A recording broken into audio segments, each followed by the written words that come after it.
शहर से दूर घने पेड़ों के बीच एक उजड़ी हुई हवेली खड़ी थी। लोग उसे काली हवेली कहते थे।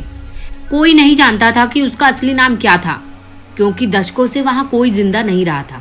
गांव वाले कहते थे, जो एक बार अंदर गया वो या तो पागल होकर लौटा या फिर लौटा ही नहीं। आरव एक खोजी पत्रकार था। उसे अंधविश्वासों पर भरोसा नहीं था। उसे लगा कि ये सब डर फैलाने की कहानियां हैं और सच्चाई सामने लाना उसका काम है। एक अमावस की रात वो कैमरा और टॉर्च लेकर हवेली में दाखिल हुआ। दरवाजा बिना छुए अपने आप खुल गया।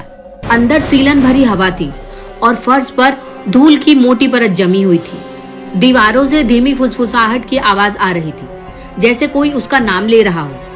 आरव ने खुद को संभाला और आगे बढ़ा। पहली मंजिल पर एक टूटा हुआ आईना था। उसमें आरव की परछाई कुछ पल के लिए गायब हो गई। ऊपर से किसी बच्चे की हंसने की आवाज सुनाई दी। आरव सीढ़ियों से उतरने लगा। एक कमरे में जलता हुआ दीपक था। वहीं उसे एक पुरानी डायरी मिली। डायरी में लिखा था, हवेली के मालिक ने हमेशा अमीर रहने के लिए एक निर्दोष बच्चे की बलि दी थी। उसकी आत्मा को इस हवेली में कैद कर दिया गया था। जैसे ही आरव ने आखिरी पंक्ति पढ़ी, दरवाजा जोर से बंद हो गया। दीवारों से खून जैसी काली तरल चीज बहने लगी। दीपक की लौ नीली हो गई और हवा अचानक बर्फ सी ठंडी हो गई। आरव के कान के पास टूटी हुई आवाज गूंजी, तुम बहुत देर से आए हो। आईने में अब आरव नहीं था। वहां वही बच्चा खड़ा था, सड़ा हुआ चेहरा, आंखों से काला पानी बहता हुआ। उसकी उंगलियां आईने के बाहर निकल आई। तभी फर्श से सैकड़ों हाथ उभरे और आरव को जकड़ लिया।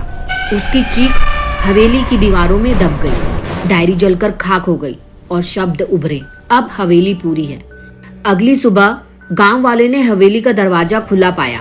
अंदर सब शांत था। द्वार में प्रवेश करते ही एक तस्वीर टंगी हुई थी, परिवार की पुरानी फोटो, और बीच में आरव खड़ा था, पत्थर सी मुस्कान के साथ। कहते हैं हर अमावस की रात वहां कैमरे के क्लिक की आवाज आती है, और जो काली हवेली में जाता है वो लौटता नहीं, बल्कि कहानी बन जाता है।